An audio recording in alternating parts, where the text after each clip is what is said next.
어제 한 통의 전화를 받았습니다. 20년 넘게 연락도 없던 대학 동창이었습니다.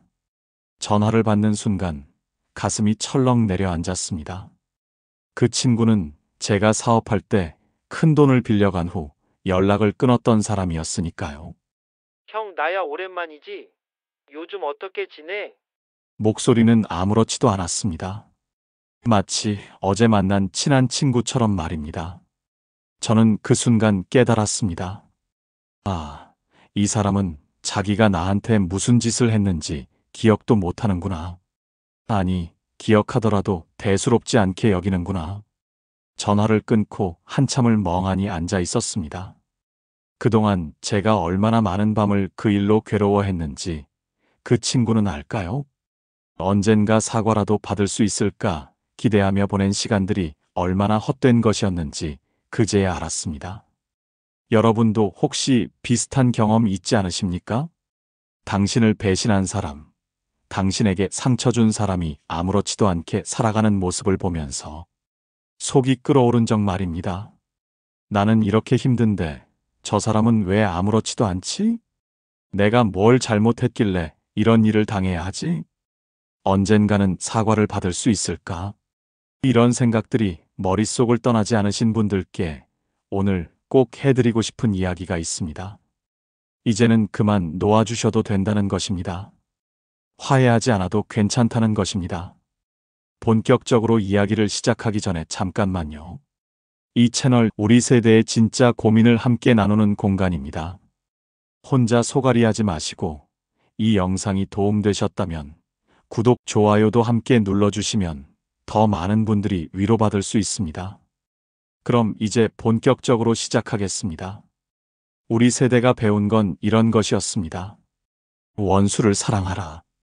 용서하고 화해하는 게 어른이다. 나이 들수록 원만한 사람이 되어야 한다. 저도 그렇게 믿으며 살아왔습니다. 직장에서 뒤통수 맞아도 참았습니다. 형제들한테 섭섭한 일 당해도 먼저 손 내밀었습니다. 친구들한테 배신당해도 그럴 수도 있지 하며 넘어갔습니다. 그게 성숙한 어른의 모습이라고 생각했으니까요. 근데 60을 넘기고 나니 생각이 바뀌더군요. 아니, 정확히는 눈이 떠졌다고 해야 할까요? 지금까지 제가 얼마나 어리석게 살았는지 깨달았습니다. 그 깨달음이 오기까지 참 오랜 시간이 걸렸습니다. 밤마다 뒤척이며 내가 뭘 잘못했나 자책했던 날들이 얼마나 많았는지 모릅니다. 아내한테 화풀이하고 자식들한테 짜증내고 혼자 술 마시며 괴로워했던 시간들이 주마등처럼 지나갑니다. 그때는 몰랐습니다. 제가 잘못한 게 하나도 없다는 걸요. 제 친구 박 씨 이야기를 해드리겠습니다. 박 씨는 3형제 중 막내였습니다. 평생 성실하게 살았고 부모님 봉양도 제일 많이 했습니다. 첫째 형님은 서울에서 사업하신다고 몇 년에 한 번 내려오셨고요. 둘째 형님은 공무원이셨는데 바쁘다는 핑계로 명절에만 얼굴 비췄습니다. 박 씨는 시골에서 농사 지으면서 부모님 모시고 살았습니다. 아침 저녁으로 문안 여쭙고 병원 모시고 다니고 약 챙기고 식사 준비하고 그렇게 10년을 모셨습니다. 두 형님들은 가끔 내려와서 부모님한테 용돈 좀 드리고는 동생이 잘 모시네 하며 올라가셨습니다. 그런데 부모님 돌아가시고 재산 분할할 때였습니다. 두 형님들이 막내인 박 씨를 완전히 따돌렸습니다. 큰형님이 말씀하셨습니다. 너는 부모님 모시면서 그 집에서 살았잖아. 생활비도 안 들었고 그리고 아들도 많이 낳았으니까 우리가 학비 지원도 많이 했어. 그러니까 땅은 우리 둘이 나눠 갖는 게 맞아. 박 씨는 귀를 의심했습니다. 10년 동안 자기 인생을 포기하고 부모님 모신 건 아무것도 아니란 말입니까? 매일 새벽같이 일어나 부모님 수발 들던 건요? 밤마다 기저귀 갈아드리고 약 먹이던 건요? 형님들이 모임 있다고 골프 간다고 바쁘다고 할 때 혼자서 다 감당했던 그 세월은 어떻게 됩니까? 박 씨가 항의했습니다. 하지만 두 형님은 끝까지 우겼습니다. 법적으로는 3분의 1씩이지만 내가 혜택 본 게 많으니까 적게 받아야지. 결국 박 씨는 울며 겨자 먹기로 조금만 받고 물러섰습니다. 형제간의 정을 생각해서였습니다. 언젠가는 형님들도 미안해 하시겠지 하고 기다렸습니다. 그런데 1년이 지나고 3년이 지나고 5년이 지나도 형님들한테서 연락이 없었습니다. 10년이 지났습니다. 사과는커녕 안부 전화 한 통 없었습니다. 명절 때 만나면 오히려 박 씨를 무시했습니다. 야, 너 요즘 장사는 잘 되냐? 농사는 그럭저럭 짓고 있고? 마치 자기들이 잘 살아서 동생을 돌봐주는 것처럼 행동했습니다. 박 씨는 그때마다 속이 끓었습니다. 하지만 참았습니다. 형님들이니까요. 그러던 어느 날 박 씨가 쓰러졌습니다. 스트레스성 심장 질환이었습니다. 병원에 입원해서 일주일을 누워있는 동안 두 형님한테서 문자 한 통 없었습니다. 박 씨는 그제야 깨달았습니다. 자기가 기다리던 사과는 절대 오지 않는다는 것을요. 형님들은 자기들이 잘못했다고 생각조차 하지 않는다는 것을요. 제가 박 씨한테 물었습니다. 그래서 어떻게 했어? 박 씨가 담담하게 대답했습니다. 그냥 놓았어. 이제 명절에도 안 가. 연락도 안 해. 조카들 결혼식에도 안 가. 그랬더니 마음이 편해지더라고.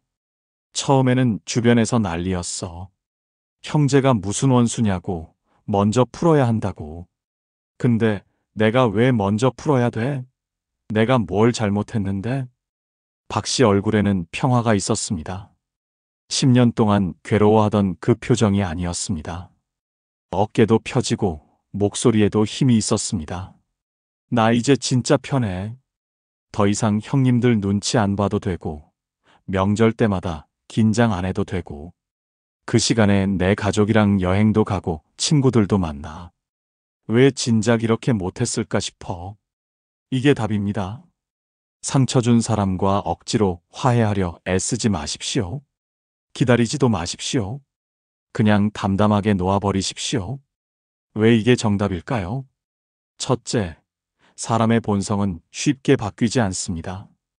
여기서 꼭 말씀드리고 싶은 게 있습니다. 사람이 변하지 않는다는 건 심리학에서도 증명된 사실입니다. 성인이 되면 성격의 기본 틀은 거의 고정됩니다. 특히 이기심, 질투심, 우월감 같은 감정들은 뿌리가 깊습니다. 당신에게 상처 준 사람은 이유가 있어서 그랬습니다. 질투, 시기, 열등감, 이기심, 성격 문제 등등. 이런 건 하루아침에 바뀌지 않습니다. 솔직히 평생 안 바뀝니다. 제 조카 이야기를 하나 더 해드리죠.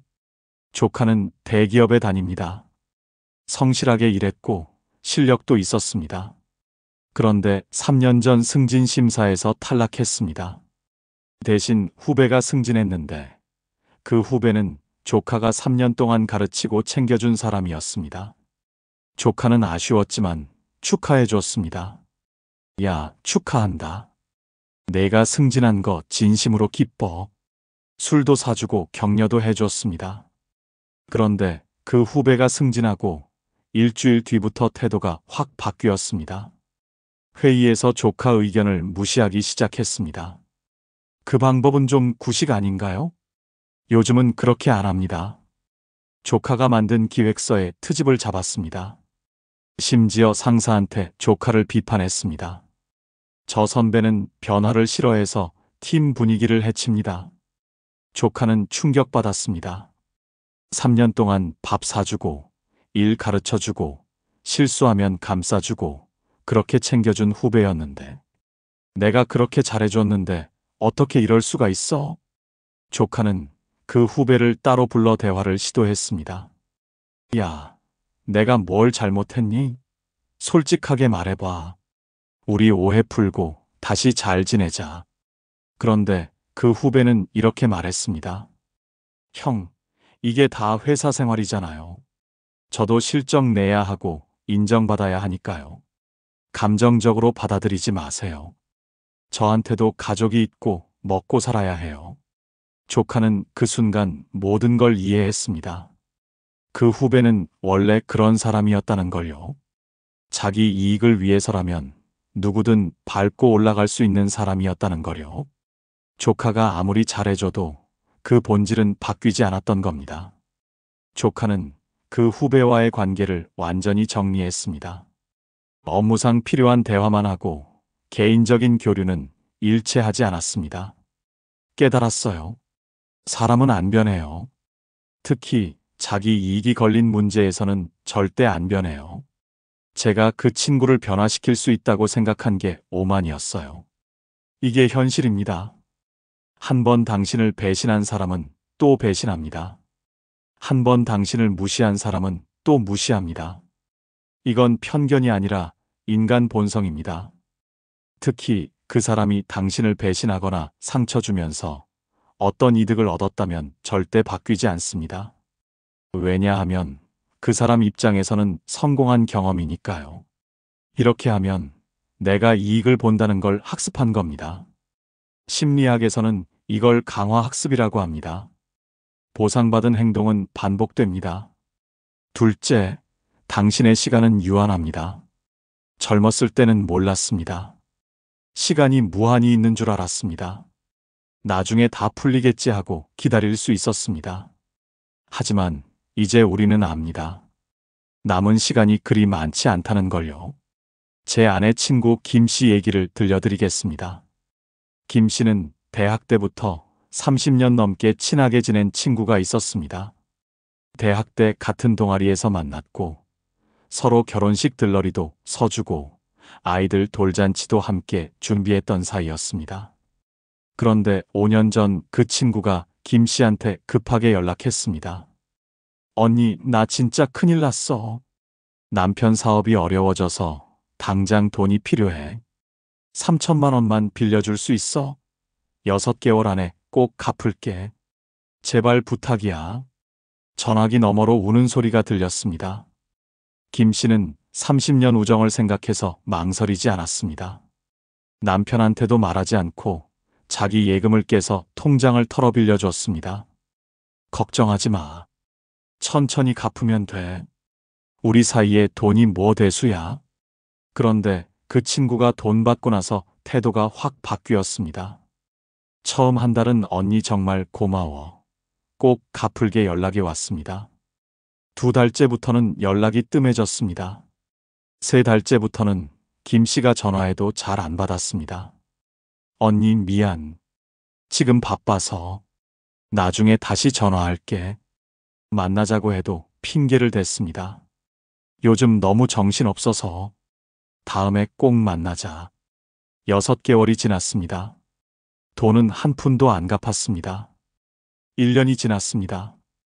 연락도 안 됐습니다. 2년이 지났는데도 감감무소식이었습니다.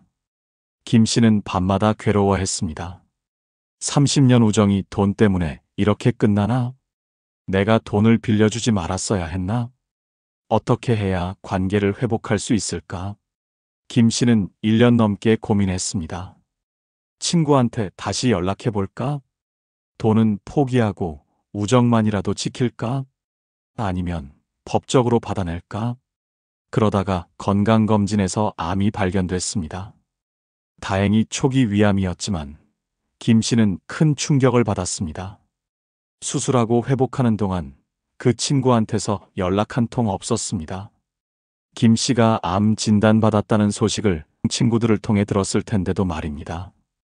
김 씨는 병원 침대에 누워서 깨달았다고 합니다. 아, 내가 이렇게 괴로워할 시간이 없구나. 이 사람은 나를 친구로 생각한 적이 없었구나. 내가 건강할 때는 이용하고 아플 때는 피하는 사람이었구나. 김 씨는 퇴원하는 날 그 친구를 마음에서 완전히 지웠습니다. 돈도 포기했습니다.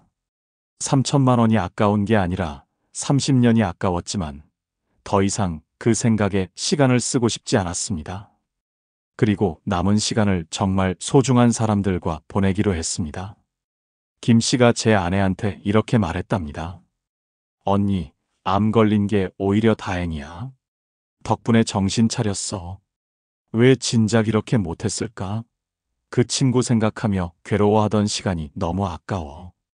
그 시간에 남편이랑 여행도 가고 진짜 친구들이랑 더 많은 추억 만들 수 있었는데 지금 김 씨는 건강도 많이 회복됐고 표정도 밝아졌습니다.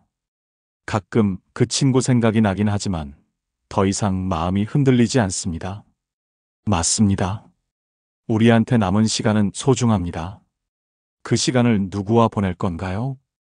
당신을 배신한 사람과의 화해를 위해 쓸 건가요? 아니면 당신을 진심으로 아끼는 사람들과 행복한 시간을 만들 건가요? 답은 명확합니다. 의사들이 하는 말이 있습니다. 스트레스가 만병의 근원이다. 특히 관계에서 오는 스트레스가 가장 해롭다고 합니다. 화해하지 못해 괴로워하는 것, 사과받지 못해 소갈이하는 것, 이런 감정들이 우리 몸을 병들게 만듭니다. 혈압도 올라가고, 수면도 방해받고, 소화도 안 되고, 면역력도 떨어집니다. 여러분의 건강이 더 중요합니까? 아니면 당신을 상처 준 사람과의 관계가 더 중요합니까? 셋째, 화해는 평화가 아닙니다. 많은 분들이 착각합니다. 화해하면 마음이 편해질 거야. 갈등이 해결되면 평화가 올 거야. 아닙니다. 겉으로만 화해한다고 진짜 평화가 오는 게 아닙니다. 제 사촌형 이야기입니다. 사촌형은 작은 형님과 5년 전 재산 문제로 크게 싸웠습니다. 할아버지가 물려주신 땅을 팔았는데 분배 문제로 다툼이 생겼습니다. 주변에서 말렸습니다. 형제끼리 무슨 일이든 풀어야지. 나이 들어 형제가 소원해지면 나중에 후회한다. 사촌형도 그렇게 생각했습니다. 주변의 권유도 있었고 부모님 산소 관리도 해야 하니까요. 그래서 먼저 손을 내밀었습니다. 형님, 우리 이제 그만 싸우고 화해합시다. 과거는 다 잊어버리고요.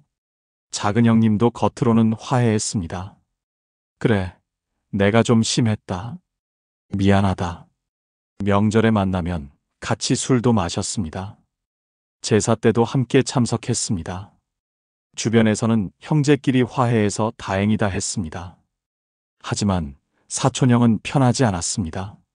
작은 형님과 있으면 항상 긴장했습니다. 무슨 말을 해야 할지 몰랐습니다. 웃으면서도 속으로는 불편했습니다. 작은 형님도 마찬가지였습니다. 말은 동생아 하지만 눈빛은 차가웠습니다.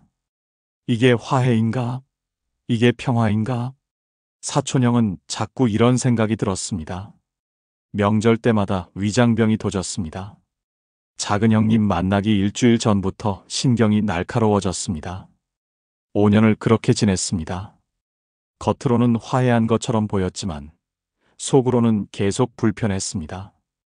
그러다가 작은 형님이 또다시 문제를 일으켰습니다. 할머니 제사 비용을 사촌형한테만 떠넘긴 겁니다. 내가 형인데 당연히 내가 내야지. 사촌형은 그제야 깨달았습니다. 아, 이 사람은 변한 게 하나도 없구나. 겉으로만 화해한 척 했을 뿐이구나. 사촌형이 결심했습니다. 이제 그만 만나야겠다. 명절에도 안 갔습니다. 제사도 따로 모셨습니다. 가족 모임도 빠졌습니다. 주변에서 뭐라 하든 신경 쓰지 않았습니다. 형제가 무슨 원수냐? 나이 들어 혼자 어떻게 살려고 그러냐? 사촌형은 대답했습니다.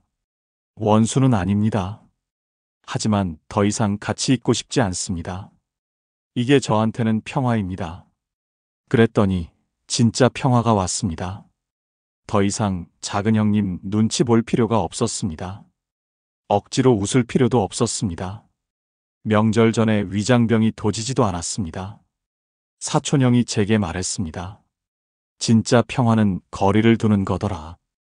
5년 동안 화해한 척하면서 속으로 괴로워한 게 바보 같았어. 차라리 진작 관계를 정리할 걸 그랬어. 맞는 말입니다. 진정한 평화는 내면에서 옵니다. 더 이상 누군가의 인정이나 사과를 기다리지 않을 때 옵니다. 그 사람이 나를 어떻게 생각하든 상관없을 때 옵니다. 겉으로만 화해한 관계는 평화가 아니라 또 다른 고통입니다. 언제 터질지 모르는 폭탄을 안고 사는 것과 같습니다. 조선시대 정약용이라는 학자가 계셨습니다. 18년 동안 유배 생활을 하셨죠. 그분이 이런 말씀을 하셨습니다. 남의 은혜를 받고자 하는 생각을 버리면 마음이 편안해진다. 무슨 뜻일까요? 화해를 원한다는 건 결국 상대방한테서 뭔가를 받고 싶다는 겁니다. 사과를 받고 싶고, 인정을 받고 싶고, 관계를 회복하고 싶은 겁니다. 이제 그 기대를 버리십시오. 기대를 버리는 순간 자유로워집니다. 그럼 구체적으로 어떻게 해야 할까요? 실천할 수 있는 방법을 자세히 말씀드리겠습니다. 첫 번째, 현실을 있는 그대로 받아들이십시오. 모든 사람이 당신을 이해해 줄 거라는 환상을 버리십시오. 세상에는 당신과 안 맞는 사람들이 있습니다. 그들이 당신에게 상처 준 건 그들의 선택입니다. 당신이 바꿀 수 없습니다. 제가 이걸 받아들이는데 10년이 걸렸습니다. 계속 내가 뭘 잘못했나? 자문했습니다. 내가 더 노력하면 되지 않을까? 생각했습니다. 하지만 답은 간단했습니다. 잘못한 건 없었습니다. 단지 그 사람들이 원래 그런 사람이었을 뿐입니다. 매일 아침 거울을 보면서 이렇게 말해 보십시오. 나는 잘못하지 않았다. 그 사람이 나쁜 선택을 한 것뿐이다. 나는 충분히 노력했다. 이렇게 자기 자신을 인정해 주는 게 중요합니다. 두 번째, 명확하게 거리를 두십시오. 완전히 차단할 필요는 없습니다. 하지만 선을 그으십시오. 꼭 필요한 경우가 아니라면 먼저 연락하지 마십시오. 그들이 연락해도 짧게 끝내십시오. 개인적인 이야기는 하지 마십시오. 사무적이고 예의 바르게만 대하십시오. 제 경험을 말씀드리면요. 저를 배신한 그 친구가 가끔 연락합니다. 처음에는 전화만 봐도 가슴이 두근거렸습니다. 화도 나고 슬프기도 하고 복잡했습니다. 하지만 이제는 담담합니다. 전화 받아서 필요한 말만 하고 끝냅니다. 그래, 그렇구나. 잘 지내. 나 바빠서 이만 끊을게. 이렇게만 하면 됩니다. 감정을 실을 필요가 없습니다. 명절 때 가족 모임에서 만나게 되는 경우도 있을 겁니다. 그럴 때도 마찬가지입니다.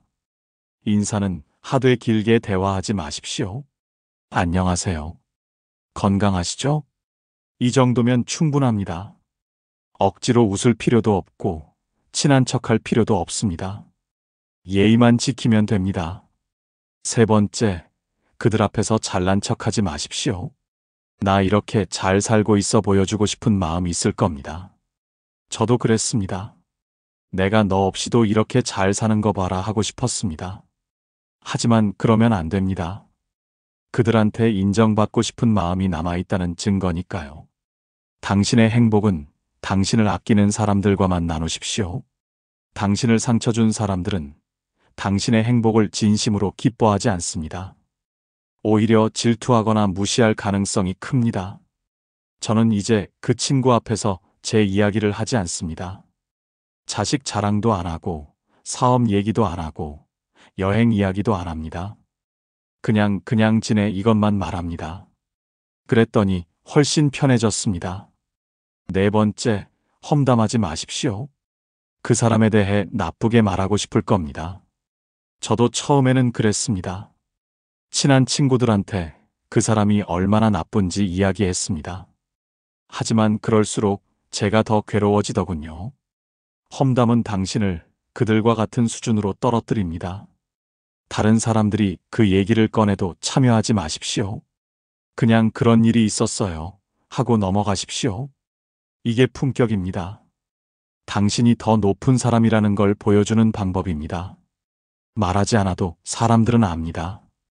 누가 옳고 그른지는 시간이 증명합니다. 다섯 번째, 원망하지 마십시오. 화해하지 않는다고 평생 미워하라는 게 아닙니다. 미움은 독입니다. 당신만 괴롭게 합니다.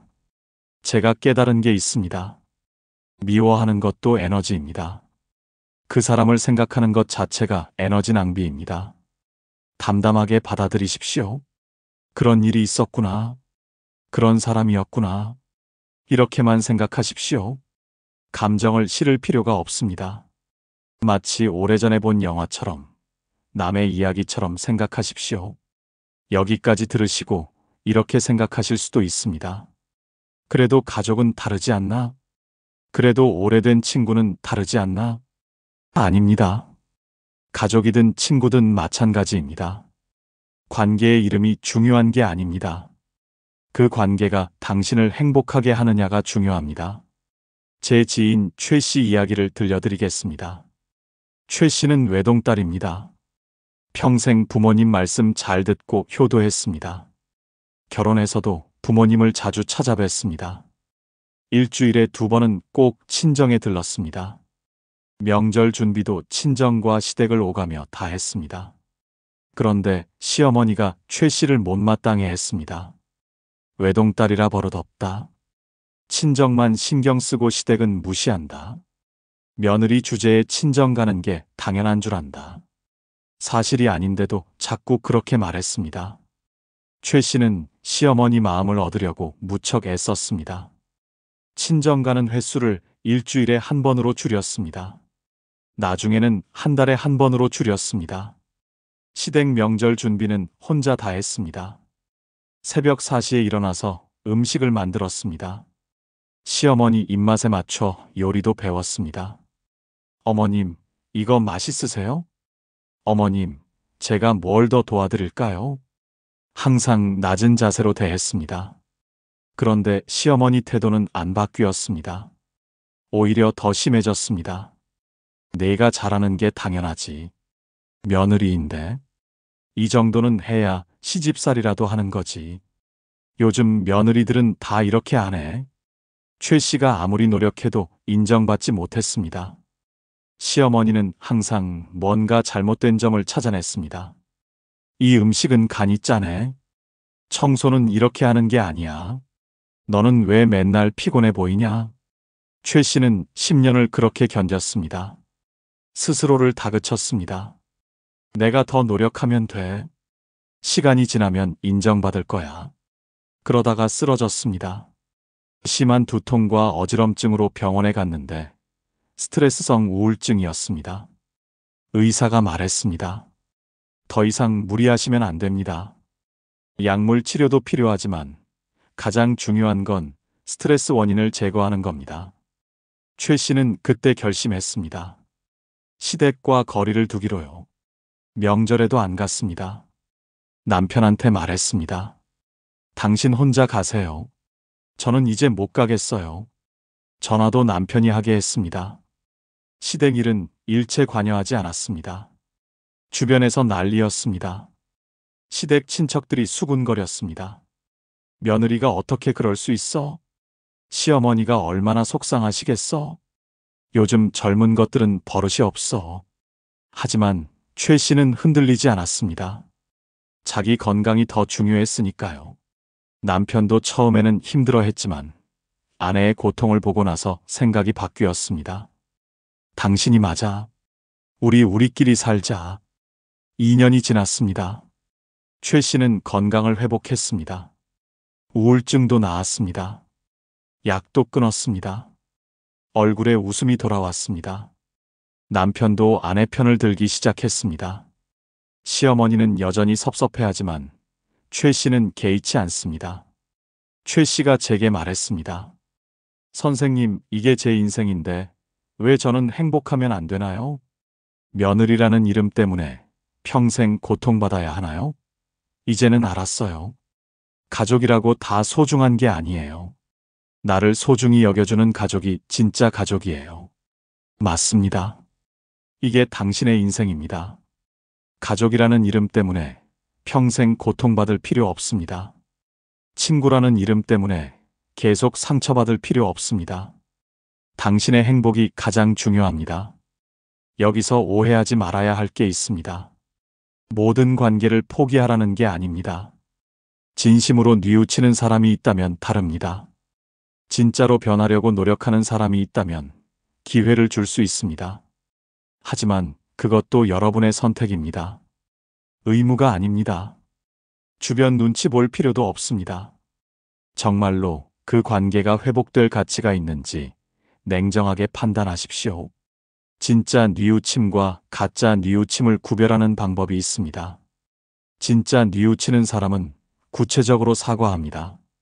내가 그때 이렇게 해서 미안했어. 내가 이런 잘못을 했어. 자기가 무엇을 잘못했는지 정확히 압니다. 하지만 가짜 뉘우침은 애매합니다. 내가 좀 그랬지? 미안해. 다 내 잘못이야. 용서해줘. 구체적인 잘못을 인정하지 않습니다. 그냥 상황을 모면하려는 것뿐입니다. 또한 진짜 변하는 사람은 행동이 바뀝니다. 말만 하는 게 아니라 실제로 다르게 행동합니다. 시간을 두고 지켜보십시오. 한 번의 사과로 모든 걸 용서하지 마십시오. 최소 6개월은 지켜보십시오. 정말로 변했는지 아니면 그냥 순간적인 후회인지 확인하십시오. 그리고 가장 중요한 건 자기 자신과의 화해입니다. 다른 사람과의 화해를 고민하기 전에 자신부터 돌아보십시오. 과거에 상처받은 자신을 용서하십시오. 왜 그때 그랬을까? 자책하지 마십시오. 내가 부족해서 그런 일을 당했나? 생각하지 마십시오. 당신은 잘못한 게 없습니다. 때로는 순진했을 수도 있습니다. 때로는 너무 믿음이 많았을 수도 있습니다. 하지만 그게 잘못은 아닙니다. 오히려 그게 당신의 장점이었습니다. 착한 마음씨, 믿음직한 성격, 정이 많은 모습. 이런 것들이 당신을 특별하게 만드는 겁니다. 나쁜 사람들이 그걸 이용한 것뿐입니다. 그런 자신을 따뜻하게 안아주십시오. 거울을 보면서 말해보십시오. 그래, 나는 충분히 잘했어. 나는 소중한 사람이야. 나는 사랑받을 자격이 있어. 이렇게 말해주십시오. 이게 모든 건강한 관계의 시작입니다. 제가 왜 이런 이야기를 하는지 아십니까? 저도 오랫동안 괴로워했기 때문입니다. 직장 동료한테 배신당했습니다. 가까운 친척한테 사기당했습니다. 믿었던 후배한테 뒤통수 맞았습니다. 그때마다 저는 생각했습니다. 내가 뭘 잘못했나? 어떻게 하면 관계를 회복할 수 있을까? 밤마다 그 생각에 잠을 못 잤습니다. 술을 마셔도 잊히지 않았습니다. 건강도 나빠졌습니다. 혈압이 올라가고 위장병이 생겼습니다. 그러다가 60을 넘기고 깨달았습니다. 제가 괴로워하는 동안 그 사람들은 아무렇지도 않게 살고 있더군요. 오히려 잘 지내고 있었습니다. 저한테 사기친 친척은 새 차를 샀더군요. 저를 배신한 동료는 승진했더군요. 저를 뒤통수 친 후배는 결혼해서 행복하게 살더군요. 그때 알았습니다. 제가 혼자 괴로워하고 있었다는 걸요. 그날부터 놓았습니다. 그 사람들을 마음에서 지웠습니다. 미워하지도 않았습니다. 원망하지도 않았습니다. 그냥 없는 사람 취급했습니다. 그랬더니 놀라운 일이 일어났습니다. 마음이 편해졌습니다. 밤에 잠도 잘 오고요. 건강도 좋아졌습니다. 혈압도 정상으로 돌아왔습니다. 무엇보다 정말 소중한 사람들이 보이기 시작했습니다. 제 옆에는 여전히 저를 아껴주는 사람들이 있었습니다. 가족도 있고 진짜 친구들도 있었습니다. 그동안 제가 엉뚱한 사람들한테 신경 쓰느라 정작 소중한 사람들을 소홀히 했더군요. 이제는 그분들과 더 깊은 관계를 만들어가고 있습니다. 일주일에 한 번은 진짜 친구들과 만나서 식사합니다. 가족들과는 더 많은 시간을 보냅니다. 손주들이랑 놀아주고 아내랑 산책하고 아들, 딸한테 전화합니다. 훨씬 행복합니다. 왜 진작 이렇게 못했을까 하는 후회도 들지만 늦었다고 생각하지 않습니다. 지금이라도 깨달은 게 다행입니다. 여러분도 그러십시오. 당신을 힘들게 하는 사람들한테서 벗어나십시오. 그들과의 화해를 위해 더 이상 에너지를 쓰지 마십시오. 대신 당신을 진심으로 아끼는 사람들을 보십시오. 그들과 더 많은 시간을 보내십시오. 더 깊은 대화를 나누십시오. 더 진실한 감정을 나누십시오. 그게 진짜 의미 있는 인생입니다. 우리한테 남은 시간은 소중합니다. 그 시간을 헛되게 쓰지 마십시오. 당신을 상처 준 사람들은 이미 당신을 잊고 살고 있을 겁니다. 당신만 붙잡고 있는 겁니다. 이제 놓으십시오. 자유로워지십시오. 그리고 진짜 행복을 찾으십시오. 마지막으로 한 가지만 더 말씀드리겠습니다. 화해하지 않는다고 해서 나쁜 사람이 되는 게 아닙니다. 오히려 자신을 소중히 여기는 현명한 사람입니다. 자기 자신을 학대하지 않는 강한 사람입니다. 주변에서 뭐라 하든 상관없습니다. 저 사람 고집 세다. 나이 들어 완고해졌다. 형제도 끊고 산다더라. 이런 말들 신경 쓰지 마십시오. 그 사람들은 당신의 고통을 모릅니다. 당신이 얼마나 괴로워했는지 모릅니다. 당신이 얼마나 노력했는지 모릅니다. 당신만 알면 됩니다. 당신이 최선을 다했다는 걸요. 이제는 당신이 행복할 차례라는 걸요. 당당하게 사십시오. 떳떳하게 사십시오. 당신은 충분히 노력했습니다. 이제는 당신이 행복할 차례입니다. 저도 60이 넘어서야 이걸 깨달았습니다. 진작 알았더라면 얼마나 좋았을까요? 하지만 늦었다고 생각하지 않습니다. 지금이라도 알았으니까요. 여러분도 오늘부터 시작하십시오. 무거운 짐을 내려놓으십시오. 당신을 힘들게 하는 사람들한테서 벗어나십시오. 그리고 당신을 진심으로 아끼는 사람들과 남은 시간을 보내십시오. 그것이 진짜 지혜로운 삶입니다. 오늘 이야기 끝까지 들어주셔서 감사합니다. 혹시 비슷한 경험이 있으시다면 댓글로 나눠주십시오. 우리는 혼자가 아닙니다. 구독과 좋아요 눌러주시면 더 많은 분들께 이 이야기가 전해집니다. 다음에 또 뵙겠습니다. 건강하십시오.